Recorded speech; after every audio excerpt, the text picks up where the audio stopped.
Texas Volleyball hits warp speed as they prepare for the NCAA tournament. Texas basketball throws down the gauntlet, and we see if we can find any solution for Texas football. This is Texas Countdown.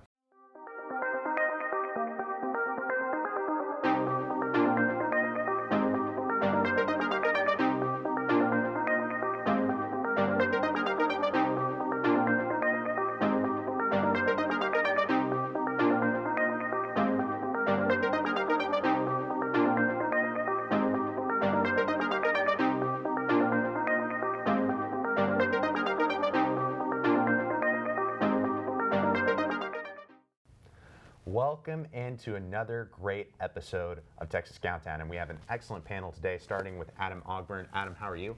Good to be here. Definitely a lot talked about. It's this nice kind of middle ground where football season's wrapping up, basketball season's coming in, volleyball is heading into the playoffs, so a lot of Texas sports to talk about today. Hey, perfect time for Thanksgiving too. A lot of good food as well. There you go. And to my left, we have Jordan Geelhoed. Haven't been on the show yet this semester. It's good to see you. Yeah, doing good. I had to run across campus to get here, so I'm a little bit frazzled, but anything for you, Clark. I made it happen. Oh, I appreciate that. And I'm sure you were showing some speed, like just sprinting That's across right. campus. Especially in these shoes. All gas, no brakes. Yeah, he defines all gas, no brakes. And then to the far left, we have Cece Rodriguez. Cece, how are you doing? Doing good. Didn't get much sleep, but I'm happy to talk sports. Oh, I'm sorry to hear that.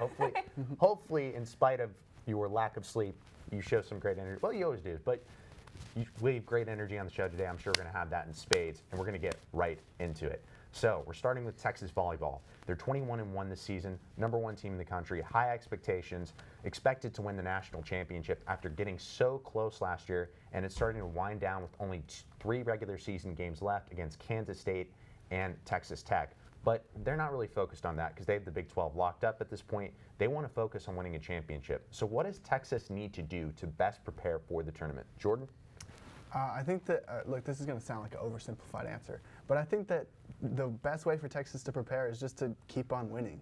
You know, I mean, I know Texas is probably the best team in the nation, if not the best team in the nation. They're still a very well-rounded team. They got a lot of strengths, not that many weaknesses. Sure, they could cut down on some service errors and just errors in general, but I think that if they win out the remainder of their schedule, which is very much possible seeing as the opponents that they face and seeing as, just how good the team's been playing so far this season, I think that that'll give them, the experience and the teaching that they need to prepare to make a run in the tournament. Absolutely. It's all about building confidence before the tournament. You don't want any emotional lapse at any point. Adam? Yeah, I definitely agree with Jordan there. I think because, unlike you look at like baseball, softball, basketball, they always had the Big 12 tournament. Volleyball doesn't. They go straight into the NCAA tournament after this. So I think the best way to prepare is, they've got Texas Tech coming up next week. They'll have 2 games back-to-back in Lubbock. They play very average. Texas Tech 6-7 in conference play right now. So I think this Longhorn team that hasn't dropped a set since they lost to Baylor, they've just got to go out there. They got to dominate. They got to treat that Texas Tech game like it's an NCAA tournament game, whether it's the routine, whether it's the rotations used by this Longhorn volleyball team. That's pretty much kind of your last chance to really get into tournament speed before you get into the real deal. So I think taking care of business in Lubbock and taking care of business convincingly is the best and really only way for this Longhorn team to prepare. Absolutely. You always got to take care of business. I've always said this. The best teams have a championship mentality every day, regardless of the game they're playing. Cece? We'll definitely need to take care of business within the last 3 games now in this regular season, but they need to improve upon their consistency behind the service line.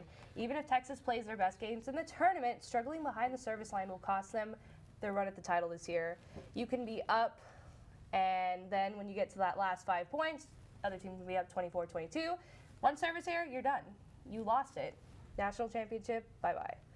But while the season has been improving, and Coach Jared Elliott has said that their service has improved, tournament time's so much different. So definitely there. Also, coverage off the net for defense. Last year, that is where they fell, and Kentucky ran all over them in the national championship because of that. They have to do better on that to win the title this year. You're absolutely right. We saw what happened in that national championship game with the Skinners. That just killed them, and that's a part of the reason they lost that game. So even though Texas is really good, it's like you said, Cece, they have to focus on those little things if you want to win a championship and get to the next level. Speaking of winning a championship, one thing that is important, especially in the NCAA volleyball tournament, is overall seeding. Now, really, ideally, Texas wants to be in the top 3 seeds. We don't know where they are right now. There's kind of some ambiguity in that regard, but it's so important because that gives you home court advantage in certain rounds. And we know when Texas is good and Greg is rocking, it's arguably one of the toughest places to play. Adam, what difference do you think the NCAA tournament seeding will make? Well, I think Texas, arguably, as long as they take care of business in their last 3 games, they should be one of really the top 2 or 3 overall seeds. Obviously, you got undefeated Louisville, but Texas should slot in kind of right behind them, assuming Louisville doesn't slip up. So you're going to get that chance to play it at Gregory Gym. I think Texas will probably keep an eye kind of on who the number 2 seed is in their region, obviously, because that is kind of they're on pass or a quarterfinal matchup. But I think when this Texas team, you look at their record right now, 20-1. This is a Texas team that necessarily they shouldn't be looking over their shoulder. They shouldn't be necessarily worried about other teams in the bracket. I think you have to have the confidence that your team is good enough with the depth they have that you can take care of business no matter who's in your region. So as long as they take care of business their last 3 games, finish the season with only that 1 loss, they should get a high seed, home court advantage, and then it's all about executing in the NCAA tournament. Yeah, it's definitely about that. You got to, when something's given to you, you have to take advantage of it. When you get lemons, you make lemonade. Cece. Yeah, I'm going to have to agree with Adam here. Honestly, NCAA seeding won't really make a difference much this Texas team. Obviously, I think they'll be ranked high in the seeding, but they just need to focus on the journey ahead and not let the outside noise really affect them going into the tournament. Absolutely. There's a lot of hype. There's a lot of pressure around this year's team just because everybody's screaming championship, but just focus on the here and now and don't let that noise bother you. Jordan. Yeah, I think I agree with both of y'all. I don't know if the seeding matters as much. We know that Texas, if they lose like their next 3 games, maybe not, but that's probably not going to happen. That they're probably going to end up towards the top of the rankings, 1, 2, 3, and that means that they'll be at the top of whatever region or side of the bracket that they fall under. And I think that no matter where they're ranked, they're a good enough team to where they can make a run depending on wherever they are. And I think that Louisville will probably be number 1 just because that's what they're projected to be. And there is kind of a bias when it comes to volleyball in the Big Ten, so we'll see how that happens. But I think that Texas, it doesn't really matter where they're ranked. You're definitely right about that Big Ten bias. Volleyball loves their Wisconsins, they love the Ohio States, right. They love their Penn State, so that's always something they have to fight. But even then, this team has proven in the past that they can overcome it. They've made plenty of runs, 2018, 2020, so I don't think it'll be that much of a problem. And one reason you don't have to worry about it is just look at the amount of talent on this team. We're talking Logan Eggleston, Brianne Butler, Molly Phillips, Jenna Gabriel, Sydney Peterson, and that's just a couple names right there. But it feels like in the NCAA tournament, you need one player every year to step up and be that star. Cece, who needs to be the primetime player this year? Well, the obvious answer that everybody would say would be Logan Eggleston, but she's been playing fantastic all season, helping this Texas team glide through the regular season. So the 2 other players that come to mind that really need to step up when they come to this tournament are Brianne Butler and Skylar Fields. Both have been beasts on the court this season. Obviously, Butler has been totaling 140 kills and Fields totaling 249 kills over this season.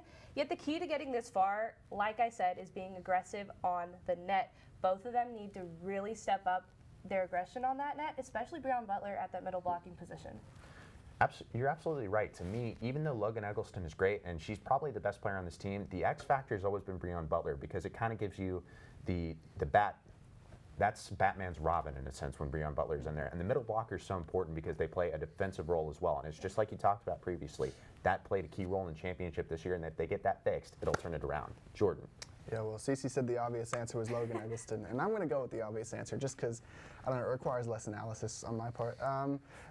She seems like the clear choice, seeing as, she's probably the best player on this team. Like you said, Clark, she's one of the best players in the country. I think that, good teams are, built around good players, around stars, and I think that if those stars play well, that's the easiest way for this Texas team to get wins. I think that as long as Eggleston keeps playing at the clip that she's been playing this whole season, Texas is going to be good. Absolutely. I think it's easy for people outside of Austin to take Logan Eggleston for granted just because she's so consistent every year. It feels like when you ask her to rise to the challenge, she doesn't just rise to it, she rises above it. She's a great leader. She has that sense in the locker room where she just knows what everybody is doing, and that makes her so special. Adam? Yeah, I had Logan Eggleston written down too. She leads the team in kills with 288. She's second in service aces with 36. But I'd also look kind of one of the players that Cece mentioned, Brianne Butler, and Asia O'Neal too. They lead the Texas in blocks, both of them. So I think those coming up with those key defensive plays, making those blocks, making those momentum-changing plays, they could be two players that you look for up near the net. So obviously Texas needs Logan Eggleston to continue to play at her high level that she's playing on, but keep an eye on those two players up front as well. Yeah, Asia O'Neal is one that kind of gets lost in the shuffle. Like I said, there's a lot of depth on this team, but she's really important defensively too because she's really good at getting blocks, and it helps Brianne Butler because sometimes Brianne Butler has had some injury problems in the past. So when Asia steps up, that really helps the team and allows them to play 10 players deep, and that'll be important. And even though Texas does kind of look like the favorite, there are a lot of good teams in college volleyball right now. Kentucky's right there again. You have Baylor in the mix as well, and Louisville's the #1 team in the country. So with that being said, Jordan, who's the biggest national title contender aside from Texas? Aside from Texas, I've been killing it with the obvious answers, but I'm going to go with Louisville. It was projected to be the #1 Captain seed. Obvious right there. Captain Obvious, that's right. Hotels.com, hook me up with a sponsorship. They're projected to be the #1 seed. They just pulled off a pretty impressive win against Georgia Tech a few games ago. Georgia Tech is also one of the better volleyball teams in the nation. They've got a very complete and well-rounded team, and depending on where Texas ends up, they'll probably end up on the opposite side of the bracket. I would think if Louisville's 1, Texas could be 2. So they probably won't meet that early on in the tournament, obviously, but provided they meet, in the Final Four in the national championship, they could give them a lot of competition. You're absolutely right, and there's actually a little bit of history between Louisville and Texas because if y'all don't remember, in 2019 Sweet 16, Texas was probably the best team in the country at the time, and they had beat Baylor that year. But guess who came in?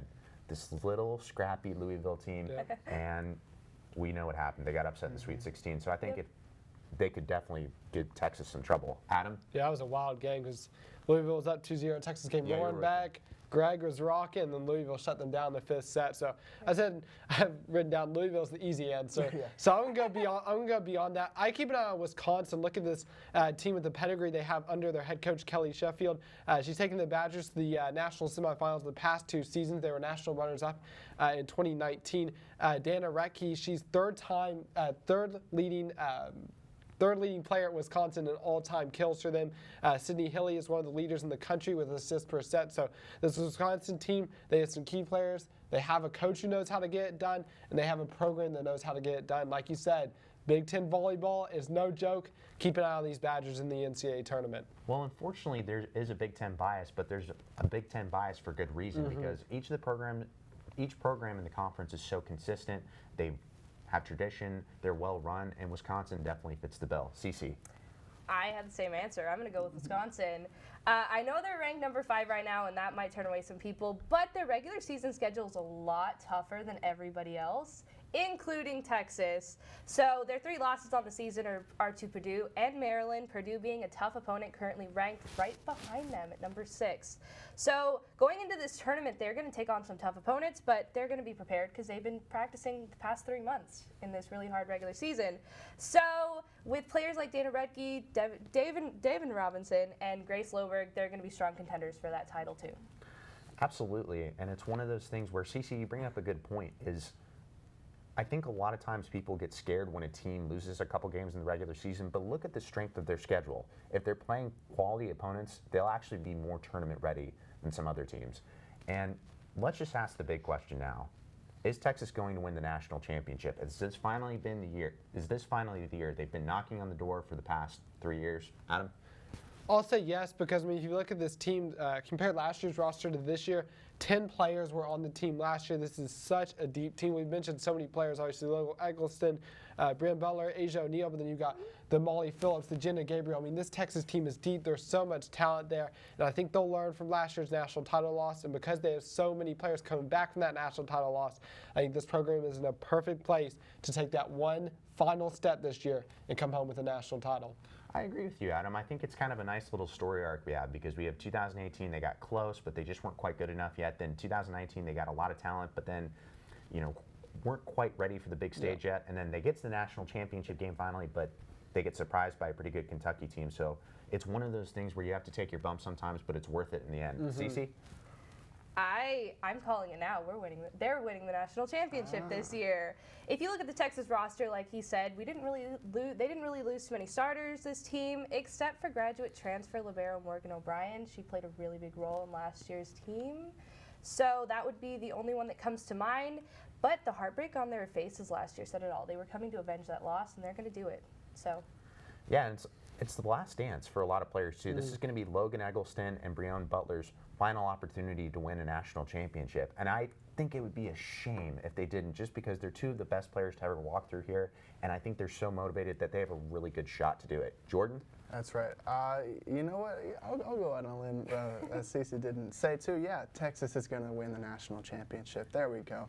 I think that the question of talent has never been denied. This team is stacked with talent, but it's the mentality of this year that I think will push them over the edge. You know, having the national title just like slip through their fingers last year, so close, so close. I think that that's going to really like plant a seed in their minds, like, okay, we're getting back, or they're going to get back this year, and then they're not going to let it go this time. I think that they can win the national championship. The only team that's proven that they can beat them so far this season is Baylor, and then Texas also beat Baylor. So I don't know if any team is going to, you know, stand in their way basically until a national title.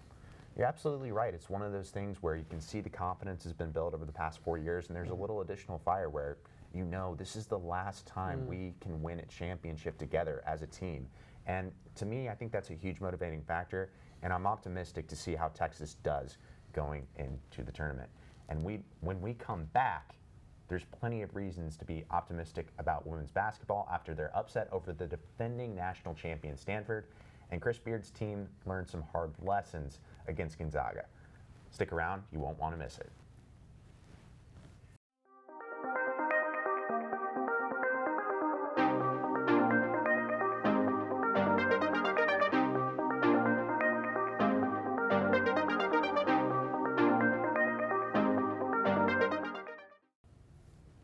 Welcome back into Texas Countdown. And now we move on to basketball. And it was a great Sunday for Texas women's basketball as they pulled off a monumental upset against the defending national champion Stanford Cardinal, winning 61-56. It was a huge upset just because they don't have Charlie Collier this year, and it's all freshmen. And they went in on the road and beat them in Palo Alto. Huge victory. How excited should Texas fans be after this? Jordan. I think the Texas fans have a right to be excited. I mean, this is a good win against a good team, and I think that should be celebrated. You know, Stanford didn't play its best. They got off to a pretty slow start. They committed a lot of turnovers. They didn't shoot the ball particularly well. But I mean, this is still Stanford. They're still a very good team, and then they still obviously got Tara Vanderveer on the sideline, who's one of the greatest women's coaches of all time. You know how good of a coach she is.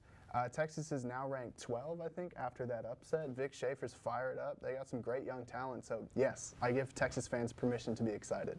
Yeah, Vic Schaefer should be fired up just because this is only a second year, and you kind of worry sometimes that maybe you'll regress in year two after you've been exciting year one, but it shows he's building a culture for the Longhorns. Adam? Yeah, for sure. I mean, Texas has a big test coming up against Tennessee this weekend too, but yeah, I mean, like Jordan said, you should be excited. They just knocked off the defending national champions,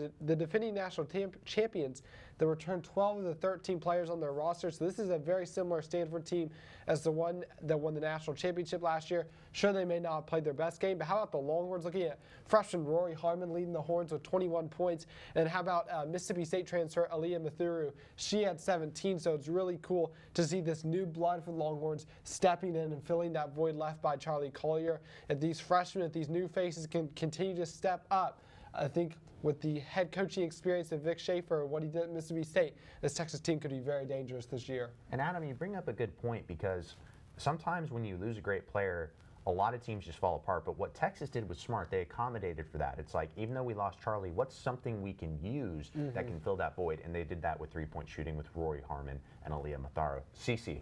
They definitely have a reason to be excited. This is a huge road win for Texas.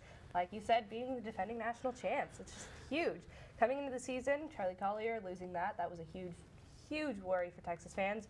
So this team hasn't lost a beat, and they're clearly showing that. The chemistry is there. Vic Schaefer is doing a fantastic job with this program. It's going to be an exciting season to see. Absolutely, it's going to be an exciting season to see. And the thing that makes it so exciting is this team's so young. And to pull off an upset like that, is going to give them huge confidence, and it allows them to build a chemistry together. And that leads into my next question is, do you think these freshmen are already ahead of the curve? Adam? Yeah, I think these freshmen are legit. I mean, you look at, first off, Rory Harmon, she's been dazzling for the Longhorns, really. 13 points per game, 5 rebounds per game. I mean, to be the leading scorer for a Texas team against the defending national champions, just super impressive from her part. Kendall Hunter, we haven't seen as much of her, but she put 27 in the bucket against New Orleans in the season opener. Obviously, a poor New Orleans team, but she has that potential. I think she's more of a player that Vic Shaver's going to look to develop over the course of the year. But Aaliyah Moore, too, she started all 3 games for the Longhorns, and she's averaging about 8 points per game, 6'1", freshman out of Oklahoma. So they have a couple of talented freshmen. I think the transfer, as we mentioned earlier, Aaliyah Mathuru coming out of Mississippi State. Obviously, she's not a freshman, but another new face to this Texas roster. I think the freshmen are ahead of the curve. I think the Longhorns did a really good job of adding to their roster to replace the loss of Charlie Collier. Absolutely. You have to love those 3 players. Cece? The freshmen are definitely ahead of the curve with this Texas team. They're already stealing the spotlight, honestly. In the past few games, so the freshmen have shown how much of an impact they make to this Texas team.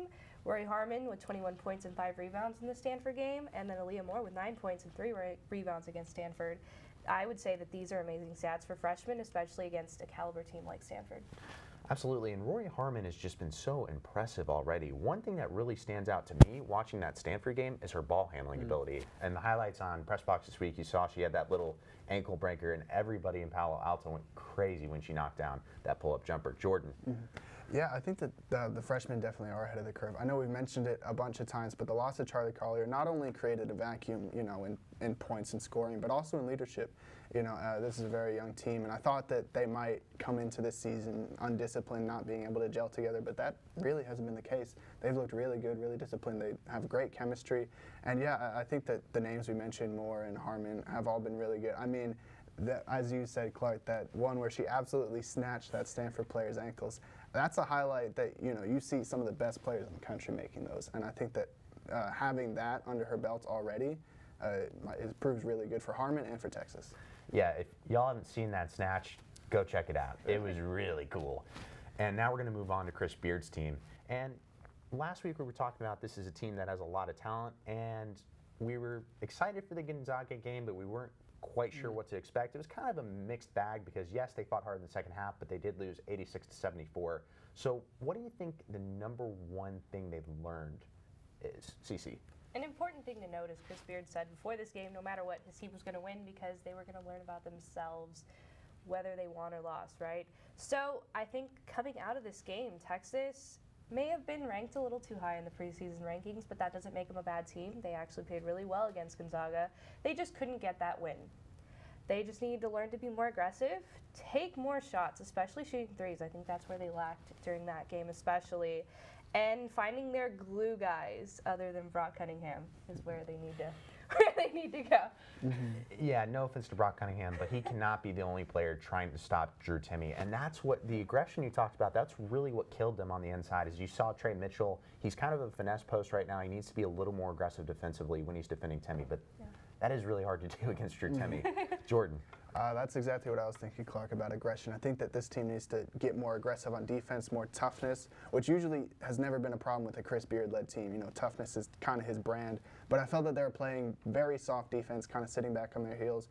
And when a team is as good offensively as Gonzaga is, that's going to get you beat. I mean, Drew Timme, he put up a career high in points. He was able to score basically at will. Now, I don't think that there's shame in losing to Gonzaga, who's probably one of the best teams in the country, if not the best. But I think that if Texas wants to be considered among those best basketball teams like Gonzaga, they have to toughen up defensively, be more aggressive, and make players work for every single point.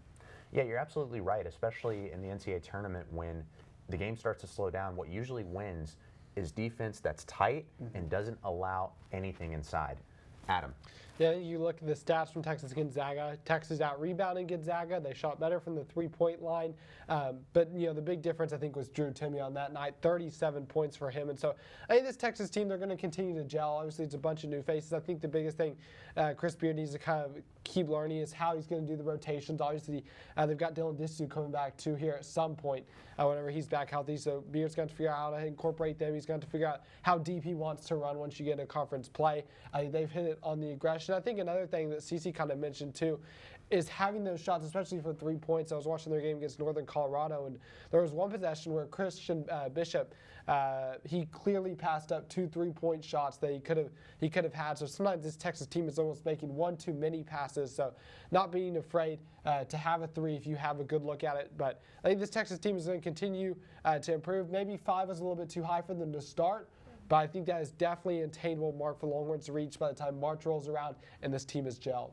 You're right. It's just one of those things where this transfer portal experiment is something we haven't seen in college basketball yet. So it's going to take some time, but eventually, if it all comes together, they can get there. And we're going to move on to college basketball as a whole and one matchup next Tuesday that we're all looking forward to. So excited for this one. It's the rematch, Gonzaga and UCLA. Now, if you don't remember, last year's Final Four was an absolute epic. It was better than the national championship game, to be honest. It was a back and forth affair, and then at the end, Jalen Suggs, when UCLA thought it was going to be an overtime game, just shoots it basically from half court, banks in a three-pointer, sends Gonzaga to the national championship game. But both teams looked primed and ready to be national championship contenders again this year. Obviously, Gonzaga looking really tough, and UCLA getting a big victory over Villanova. So, Jordan, what do you think will differ in the second matchup?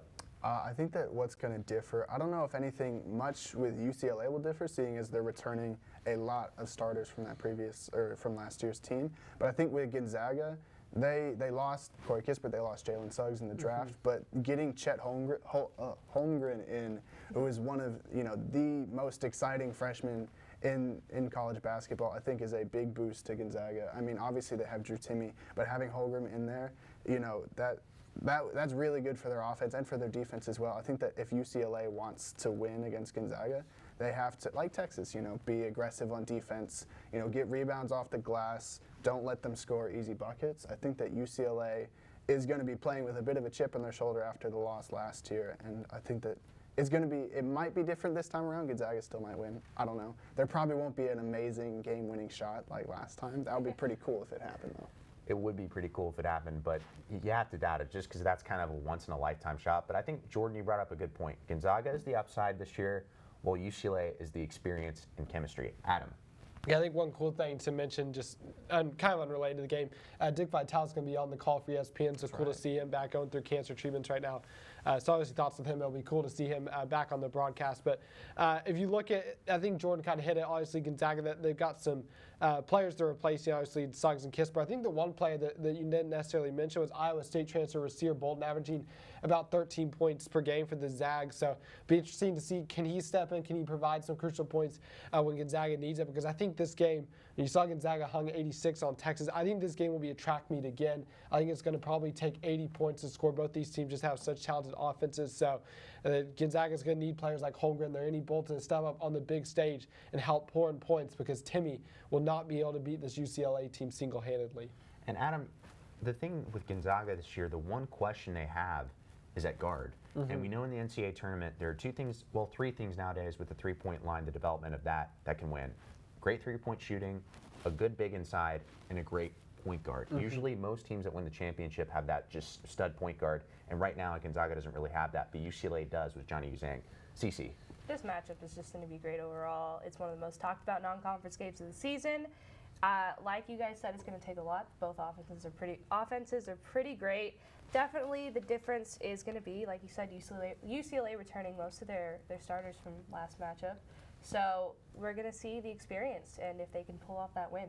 It's definitely going to be interesting. We'll see if they can win, if either team wins it in the fashion it did last time, but overall just interesting to see. Yeah, I'm so excited to see this matchup because usually with college basketball it takes up until really the Maui Invitational you see the big time matchups, but to see a regular season game on the scale is really cool. So with that being said, who do you think has the edge this time around and why? Adam? I'm going to go with UCLA this time around. I think Gonzaga is going to peak at some point, but I think they're still trying to get those new pieces kind of around your Timme. I'm going to go with UCLA because of the returning experience. You look at guys like Tiger Campbell. You mentioned Johnny Juzang, who's kind of been their star this year. You have Jules Bernard, who's off to a great start. Jaime Jaquez Jr. This UCLA team is deep. I like Mick Cronin as a head coach. I think the returning UCLA talent versus the still developing kind of Gonzaga team is what gives UCLA the advantage in this one.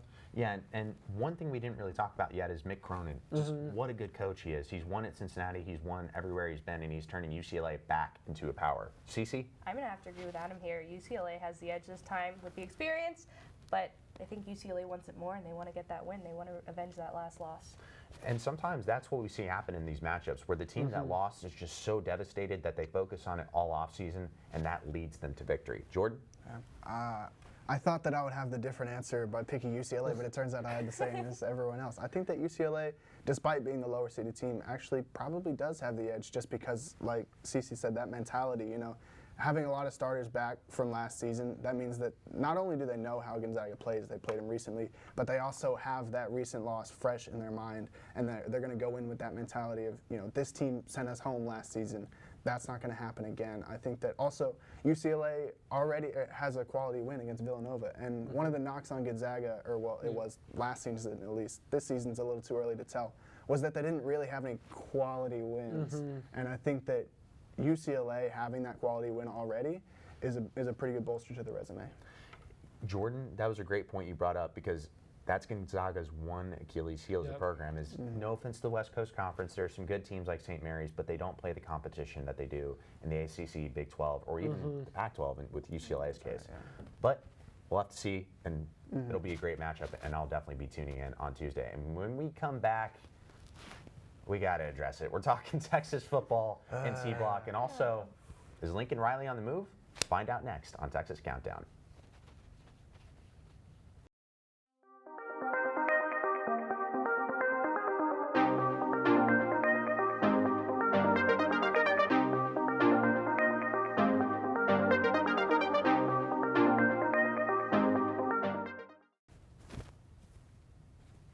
Welcome back to Texas Countdown, and now it's time to talk some Texas football. So, oh guys, come on! I know. No, listen, it's good. listen. We got to be journalistically ethical and discuss what's happening with the Texas Longhorns football team. So, if you live under a rock, Texas lost to Kansas at home for the first time ever, and they're on a 5-game losing streak for the first time since 1956. Yikes! So. It's really frustrating to see this if you're a Texas fan, because it just feels like the same cycle over and over again of screaming Texas is back, but they're falling short of expectations. So what's wrong with the Texas football program? Jordan? Man, what isn't wrong with the Texas football program? I mean, one of the things that's wrong, let me just start, I don't even know where to start from, is the quarterback controversy, which I didn't think would be that much of an issue going into this season. Texas is at a point where they don't really know which person to start between Casey Thompson and Hudson Card. Casey Thompson, he looked good early in the season against Rice and Tech, but those were pretty inferior teams. And Hudson Card, I mean, he looked terrible against Arkansas, looked very pedestrian against Iowa State, and Texas lost that game anyway. And then came in through a pick six and 2 fumbles or 1 fumble or something like that. It was very bad, and just the work in the trenches for Texas on both sides of the ball. Offensive line problems galore, defensive line problems galore. I mean, Texas cannot stop the run to save their lives. I think that tackling is a big issue too. I'm going to save a little bit more for my fellow panelists. I would go into everything, but no. You okay, Jordan? No. You okay? No. Yeah, it's one of those things where you're definitely right on the quarterback controversy, just because with Sam Ehlinger, you always knew you had a consistent stalwart. But with Casey and Hudson, there are strengths to their game and there are weaknesses to their game. And it feels like Sark hasn't worked out the weaknesses with them just yet. And defensively, we know the problems have been there for the past 2 years, really, and haven't been resolved in a long time. Adam? I would say this, though. Texas mismanaged the quarterback situation last week. There is no reason to take Casey Thompson out of the ball game right after he leads your team on a touchdown drive. I thought when they took him out, I actually thought that his thumb was probably acting up again. That's why they put Hudson Card in. But no, Card comes in, 2 turnovers later, and then you go into halftime down 21. And they finally put Casey Thompson back in. He leads Texas all the way back.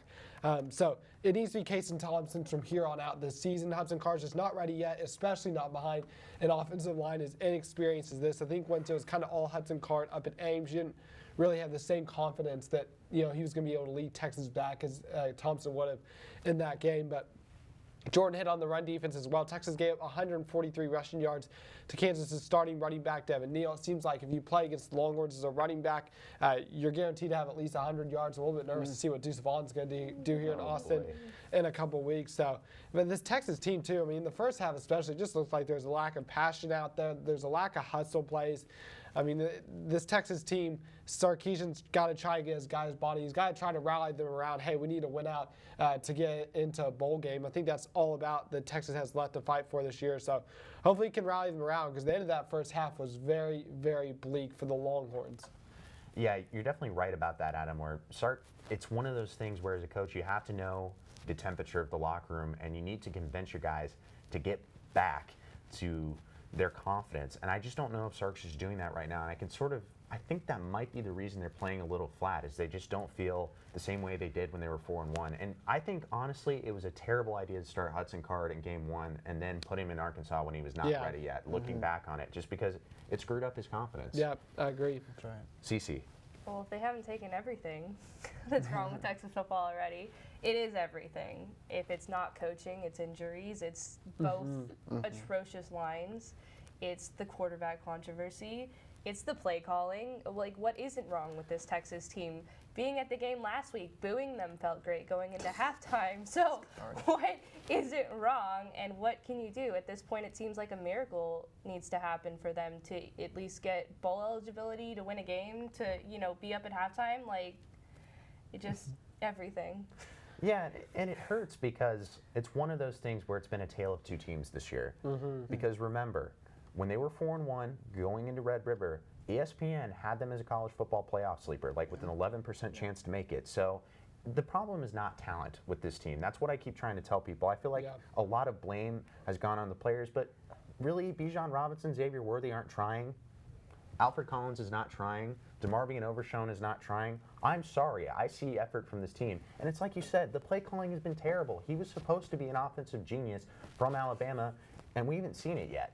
So it's just one of those things where Texas really needs to reevaluate their program as well and see if they're putting all the pieces there to be successful. So you're saying maybe it was Nick Saban and the 5-star talent that made Sark Well, look better. that is kind of helpful sometimes. Itself. But we got to move on. Unfortunately, there's more bad news for Texas football as Bijan Robinson dislocated his elbow in the loss to Kansas, and he's out for the rest of the year. How does Texas accommodate for this loss, Adam? Well, I say the only little bit of good news you can get out of that, luckily it's an elbow injury, nothing with his legs, obviously, so hopefully he'll be able to come back from that as soon as possible. But this is the Texas chance now to get Keelan Robinson more involved, too. Obviously, Roschon's going to be, I think, kind of between the tackles guy, but they really need to try and get Keelan Robinson out on the perimeter, whether it's kind of pitches to outside or jet sweeps or whatnot. He's looked explosive a couple times when they've gotten in the ball outside. So I think this Texas team, they got to continue to try and incorporate them. Unfortunately, Jonathan Brooks is unavailable this week as well, because it would have been very interesting to see how he would perform, kind of see what maybe potential he has in the years to come. But, I think for any Texas running back, it's going to be tough work just because the O-line has really struggled this year. So it's going to be tough work for Roschon and then Keelan Robinson. Good news, though, Jordan Whittington's back. That'll help out the passing game, hopefully give Texas a little bit more of a two-dimensional offense, get Whittington across the middle, because I think Texas has really been missing that these past month or two. You're absolutely right on Jordan Whittington. And, Adam, the thing I think they have to be careful with the running backs is understanding how you use them. Roschon's the type of guy, he's not really a speed back necessarily. He's more of a power back, so have him run through the tackles and make sure Keelan Robinson runs to the outside. He's probably the fastest player on the team, and if he gets in the open field, look out. He's gone. Cece. Yeah, I don't know what. Losing Bijan was probably the worst thing that could happen to Texas after atrocious loss after loss. But, like you said, using Keelan Robinson's going to be somewhat of a key. I don't think it'll fix the problems necessarily, but when you lose that spark to your team that, was there consistently throughout the season, it's just hard to come back from that. Yeah, he was just, Bijan's a this is a weird way to phrase it, I guess, but he's kind of the shining light on the team because of his personality as well. He's always happy no matter what. He's always smiling, even when the team is bad, and to lose that is something you really can't replace. Jordan. That's right. I mean, Bijan not only was the actual motor of this offense, because he was the offense's best player, he was the running back, he was considered a Heisman contender earlier in the season, but he was, as you said, an emotional motor as well. I mean, he provided a lot of energy and a lot of drive and a lot of passion to the offense that as we said, the offense looked kind of passionless against Kansas. I'm worried that that's going to, perpetuate even more in these next 2 games because Bijan Robinson's not going to be there.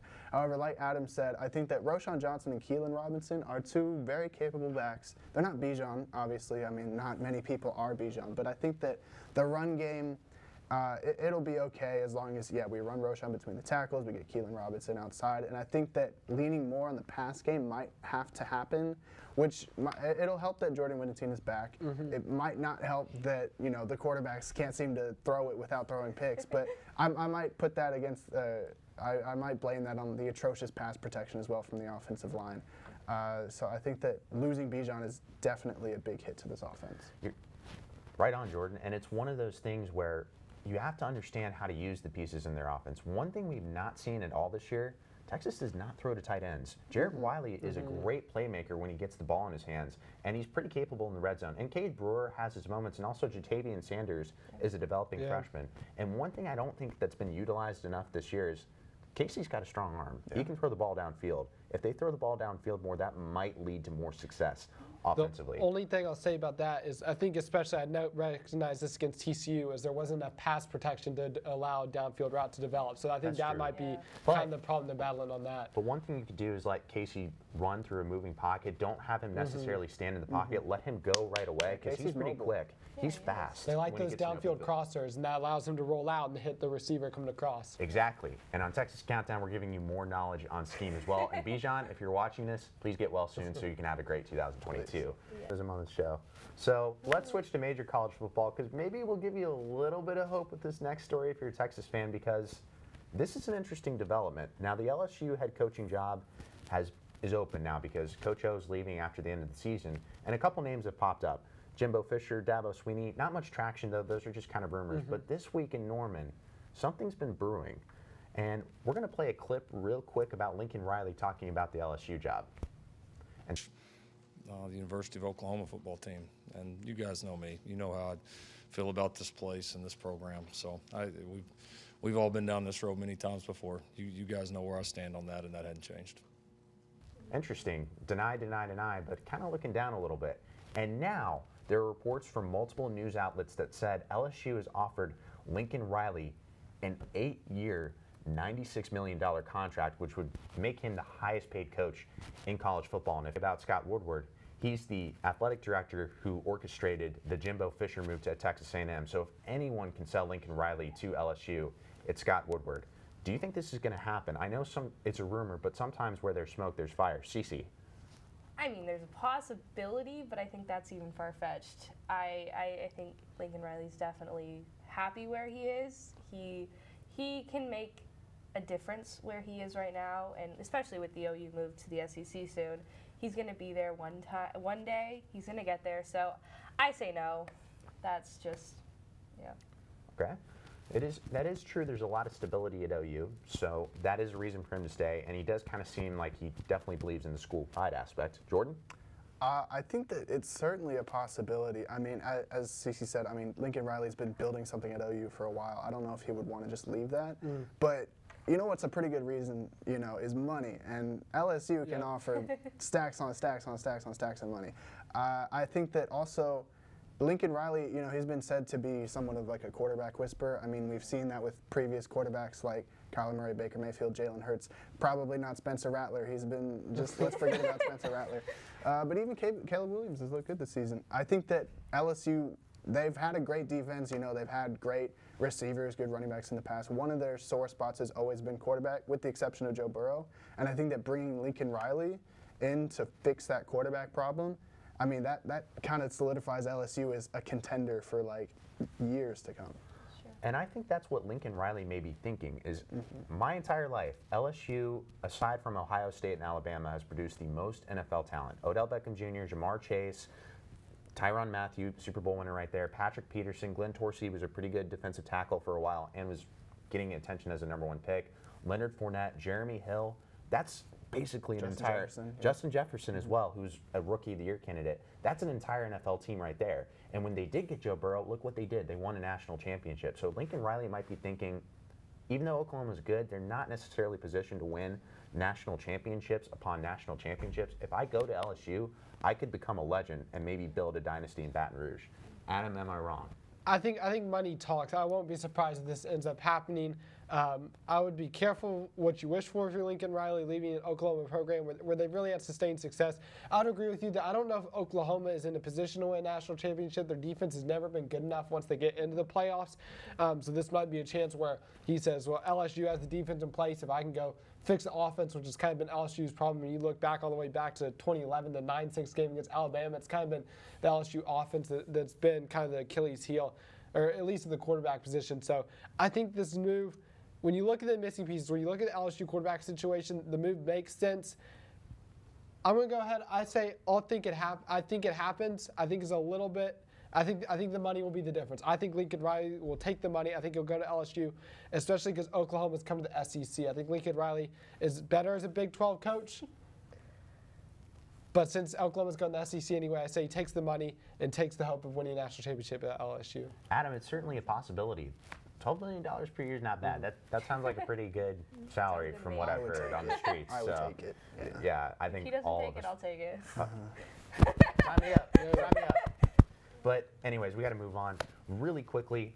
Today, according to Pro Football Focus, a 12-team college football playoff may be happening, but if it does not happen in 2022, we're going to have to wait till 2025. And that would be kind of a shame because, to be honest, the college football playoff has been a little underwhelming in comparison to the BCS because we expected epic national championship games, but that hasn't been the case. So is it time to move to a 12-team playoff? Any of you can jump in when you want.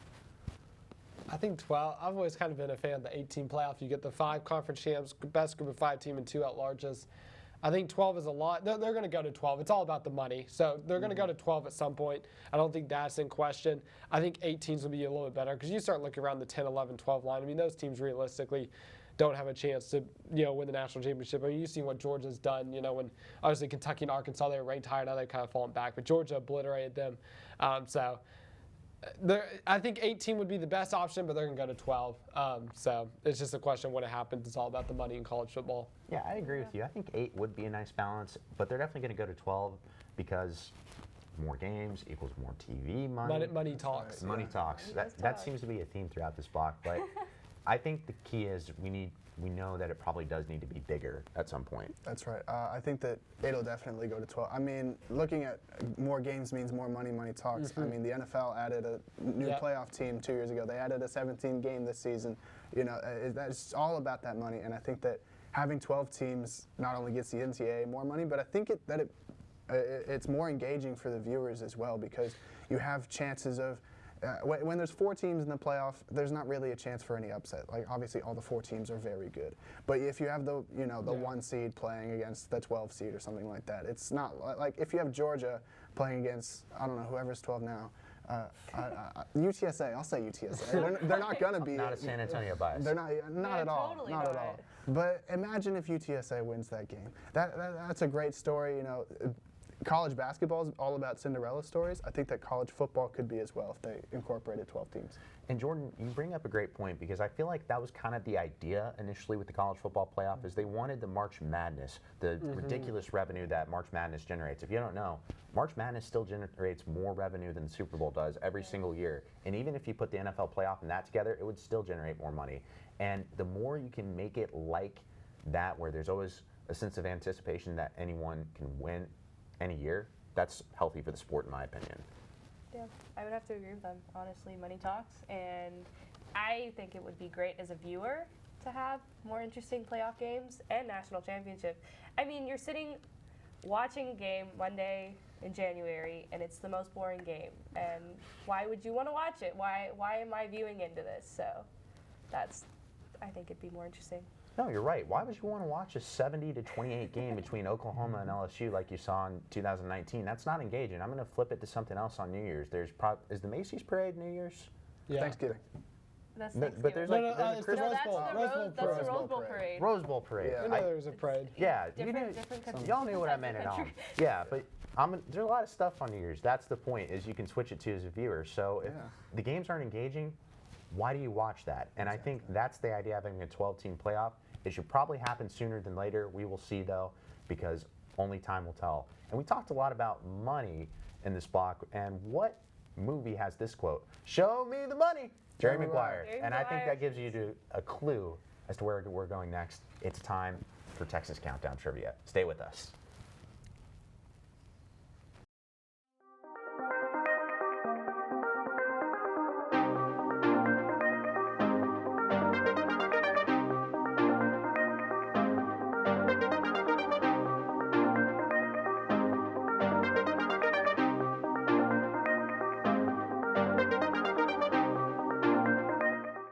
Time for trivia once again on Texas Countdown. And as usual, we have a little prize, but we have a big budget at TSTV. However, we are affected by the recent inflation. So I was going to get M&Ms. However, they were a little expensive, so got mini. I swear, mini M&Ms are just as good. Some say that they have to compress more flavor into a small little capsule. So it's still going to be fun for our panelists. No need to worry. But M&Ms are for winners. exactly. They cut our budget after the Kansas loss. Yeah, that's just one of those things. This is why Texas needs to be Kansas at some point. But let's get right into it. So, first question. There's only one Texas quarterback and one quarterback in the history of the Red rivalry to beat one side 4 times. Is it A, Vince Young, B, Peter Gardier, or C, Major Applewhite? It's Gardier. That is correct, Adam. Peter Gardier also wore number 10 like Vince Young, but he's the only quarterback to beat OU 4 times. So that's pretty cool, and that made him a legend. Now, moving on to the next question. In 2006, Florida won the national championship in football and men's basketball. Yeah. That is correct. Yeah. Man, Jordan, Adam, you guys are on it today. Great job from them. But yeah, that was the year Tim Tebow was a freshman. They beat Ohio State 42-7 in the national championship game. And they also beat Ohio State in the national championship game in basketball. That's a little interesting tidbit. Yeah. Greg Oden was the freshman that year, but Jakeem Noah was a little bit more experienced, and that gave Florida a slight edge. And let's move on to the next question. This is kind of a hard one, so I'm going to give you some time. Texas Volleyball has only had 7 head coaches in its history. True or false? Are you doing the math on your fingers? I like that. Yeah, but I don't think I remember all of them. Hold on. I'm going to say false. I'm gonna say true. I'll say true as well. Jordan, you're going to get the M&M for that just because you got it first, Yeah. but it's true. Texas has only had 7 head coaches in its volleyball history, so we'll rattle them off for you real quick. Pam Lampley, Cheryl Lyman, Jody Conrad, who was also the women's basketball coach that won a national championship, Linda Lowry, Mick Haley, who was kind of the first legend. He won a national championship with Texas Volleyball, then Jim Moore in the late 90s, and now Jerry Elliott. So as you can see, when you don't keep firing coaches, it allows them to build a program and develop some stability. Take notes, Texas football. Yes. So moving on to the next question, we're talking about way back in the day with Texas. So I mentioned it in the previous blocks. The last time Texas lost 5 games in a row, it was 1956, and they fired head coach Ed Price. Who was the coach that replaced him the next year? Was it Darryl Royal? That is correct.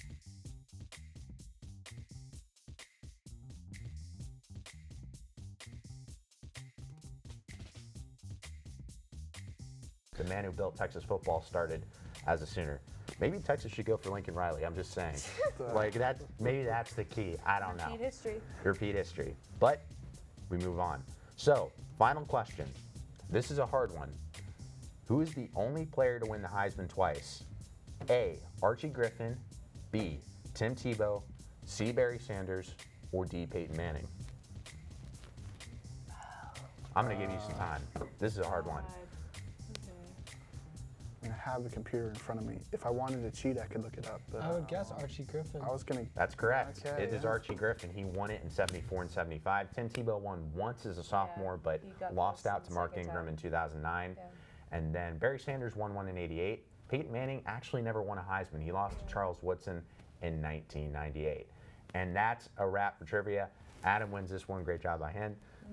Great job by all of our panelists. Cece, you're still going to get some M&Ms just because I appreciate everybody on the show. But it's one of those things. These are hard questions.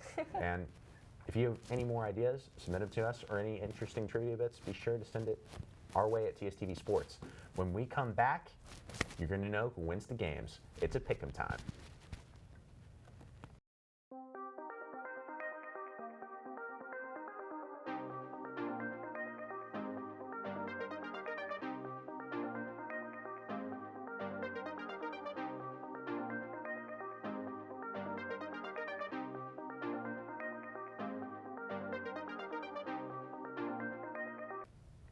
Welcome back to Texas Countdown, and it's the moment we've all been waiting for. It's time to pick the best games in college football this week. Starting with the big one this week and with some huge Big Ten implications, Michigan State and Ohio State in the Horseshoe at 11 a.m. on ABC. Adam. I got the Buckeyes in this one. I think C.J. Stroud and this Buckeye offense continues to make a statement week after week after week. They blew out a Purdue team that upset Michigan State. I think that offense is the difference. I think it's an elite one in college football. Buckeyes take care of business tomorrow. Absolutely. Jordan? Yeah, I think getting later in the season, Ohio State is a team that's made quite a few college football playoff berths, and I think that they're going to be looking to make another one. Michigan State's good, but I think that Ohio State is better. I got Ohio State. I'm gonna have to disagree here. I got Michigan State pulling off the upset in Columbus, still trying to avenge that loss to Purdue, which I think was just a bad day. So Michigan State trying to prove themselves as contenders. They definitely are Big Ten contenders. Mel Tucker getting that huge contract extension now. We know that Kenneth Walker, one of the best running backs in college football. Ohio State struggled a little bit at the beginning of the season with run defense, but I got to go with Ohio State on this one. I think they're a playoff team right now, and C.J. Stroud is going to light it up. Moving on to Wake Forest and Clemson, 11 a.m. on ESPN. Adam. Man, I think Clemson, they quietly kind of put together a 7-3 season, and this Wake Forest defense is atrocious. They lost 58-55 to North Carolina, and they gave up 56 points to Army. Army runs the triple option. You don't give up 56 points to Army. I think any offense could score on this Wake Forest defense, so the difference in this one will be the Clemson defense shutting down Sam Hartman in the Wake Forest offense. Clemson held Georgia just 10 points in the season opener, a result that gets more and more impressive, I think, every week the season goes on. Clemson defense, they pull off the upset at home at Tiger Stadium. People might be underestimating the Tigers. Jordan? Yeah, that 7-3 was very quiet. I thought Clemson was like 4-6 or something like that. But I got Wake Forest in this one just because I think they got burned pretty bad last week against North Carolina. But they were looking at a nice undefeated season, and I think that they're going to go in, looking to avenge that loss against Clemson. I got Wake Forest. Definitely have an explosive offense at Wake Forest. Cece? I'm going to have to agree with Jordan here. Definitely try and get over that loss. They've had a great season overall, so I got Wake Forest winning this one. I got Wake Forest too. I just like Sam Hartman a lot. He's really improved this season and is developing into maybe an NFL quarterback even. Now we have one of the oldest rivalries in college football. John's happy about this one. He put this in the picks. Harvard versus Yale at 11 a.m. on ESPNU. Adam? Yeah, 137th meeting between these schools. So they didn't play last year because of COVID. So back in 2019, Harvard lost a heartbreaker in double overtime. The Crimson defense is for real this year. Fourth fewest points allowed in the FCS. They're only giving up 13 points per game. They got the best rushing defense in the entire FCS. That defense makes a difference. They go into Yale, knock off the Bulldogs, end their season on a high note. Adam liking another upset. Jordan? Look, I'm not going to pretend like I know anything about Ivy League football because I don't. But I'm going to go with Yale anyway, just because I like Connecticut better than I like Boston, Massachusetts. Dude. No, I'm just kidding. I'm just kidding. No. I could go. I think that Yale, they're a pretty well put together team. You know, good on offense, good on defense. I think I got Yale. Yeah. Okay, Cece.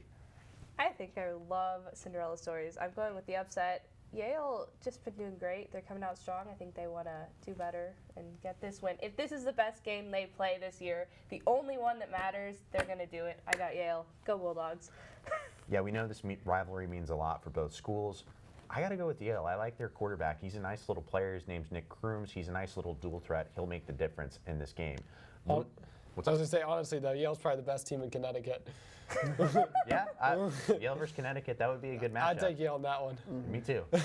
Moving on to Cincinnati versus Espnu. Huge game in the American Conference. If Cincy drops this one, they might drop out of the playoff. Adam? Yeah, I got Cincinnati. They know they're kind of teetering on the edge. They know they need every win possible. This is a big game too. SMU, they're 7-2. They've obviously picked up a couple of key losses, Houston and Memphis, since they got off to their hot start. But this would be another kind of quality win on Cincinnati's resume at home. Desmond Ridder, I think Cincy comes away with the win. They need to be convincing though. They need to make a statement to the playoff committee. You're absolutely right on that. Jordan?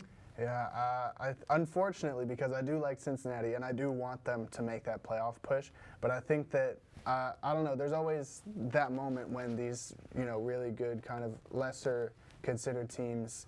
They always find a way to lose a game. I think it might be this one. I got SMU.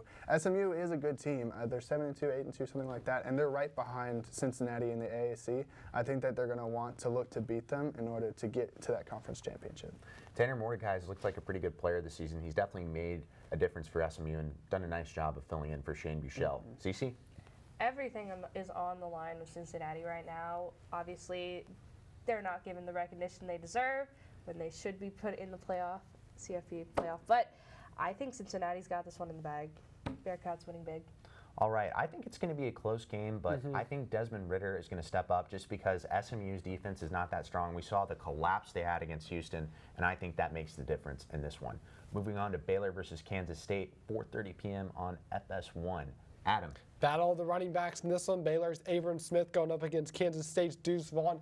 Tough place to play up in Manhattan. I think Baylor wins this one. It's tight, though. One possession game. I think Jerry Bohannon, Abram Smith, they make the difference with their legs on the ground for Baylor. So Baylor in a tight one. The line is even in this game, so it's definitely right to describe it as a tight one. Jordan? Absolutely. I got Baylor as well, but like Adam, I think that it's going to be a very hard-fought, drawn-out battle. There's some good offenses, very good running games, just as Adam mentioned, and I think that Baylor is going to look to capitalize off of their momentum winning against Oklahoma, and I think that they're going to win this game. We got another Baylor pick, Cece, or do you think Kansas State? I got Baylor. They just crushed OU's playoff contention dreams last week in the most dramatic fashion possible. Great. I got the Bears winning this one, punching their ticket to the Big 12 championship, so it's going to be a close one, though. It'll be interesting to see. Yeah, it's a really hard game to pick, actually, because it's kind of one of those cases where, honestly, it's a coin flip, but I think Baylor's so motivated to make the Big 12 championship game that that's going to make the difference, and they'll get this one. And now, another important game in the college football playoff, Oregon versus Utah at 6:30 p.m. on ABC. If Oregon loses this one, they're probably out of it. Adam? Yeah, Oregon's found a way to play tight with every single mediocre Pac-12 team. I think that breaks this week. I think Utah finds a way to beat them. This is a Utes offense averaging 38.4 points per game. Cameron Rising's really stepped in at quarterback for the Utes. They have two dynamic rushers in TJ Pledger and Micah Bernard. I think Utah takes care of business in a tight one. They pull off the upset, knock Oregon out of the college football playoffs. Cam Rising just has that moxie, and that's made the difference for Utah and helped them develop late in the season. Jordan? Yeah, I think, like Adam said, Oregon's played in some pretty close games, which might lower your expectations for Oregon a little bit. But I think that being in contention for the playoffs as Oregon is, I think they're projected to be in the playoffs right now. I think that that'll kind of motivate them to rise to the occasion and beat Utah in this game. Both of them are at the top of the Pac-12. A loss for each of them means that the team that loses is out of the playoff picture, and I think that Oregon's not going to let that happen. Playoff implications are a huge motivator. Cece? Yeah, I think that they've been playing really close so far. It's going to be a great matchup overall. I wouldn't count the Utes out completely. They've been playing great, but I got the Ducks winning this one. It's going to be close, but it's going to be a good game.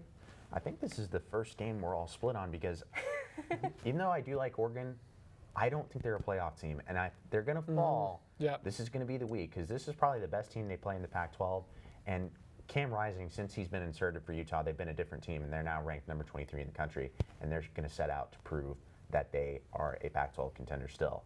And now, the moment of truth for Texas as they head to Morgantown, West Virginia at 11 a.m. on ESPN2. Adam? Yeah, this is going to be a close game. Don't let your negative biases get in the way of things. This Texas team, they have talent. This is going to be a close game, but it just feels like with the loss of Bijan Robinson, with how Texas has struggled in the trenches, I think West Virginia's got a leg up on them, especially because the Mountaineers play Kansas next week. They know that bowl eligibility is a very, very obtainable thing if they win this week. So I think West Virginia plus Morgantown is a tough place to play.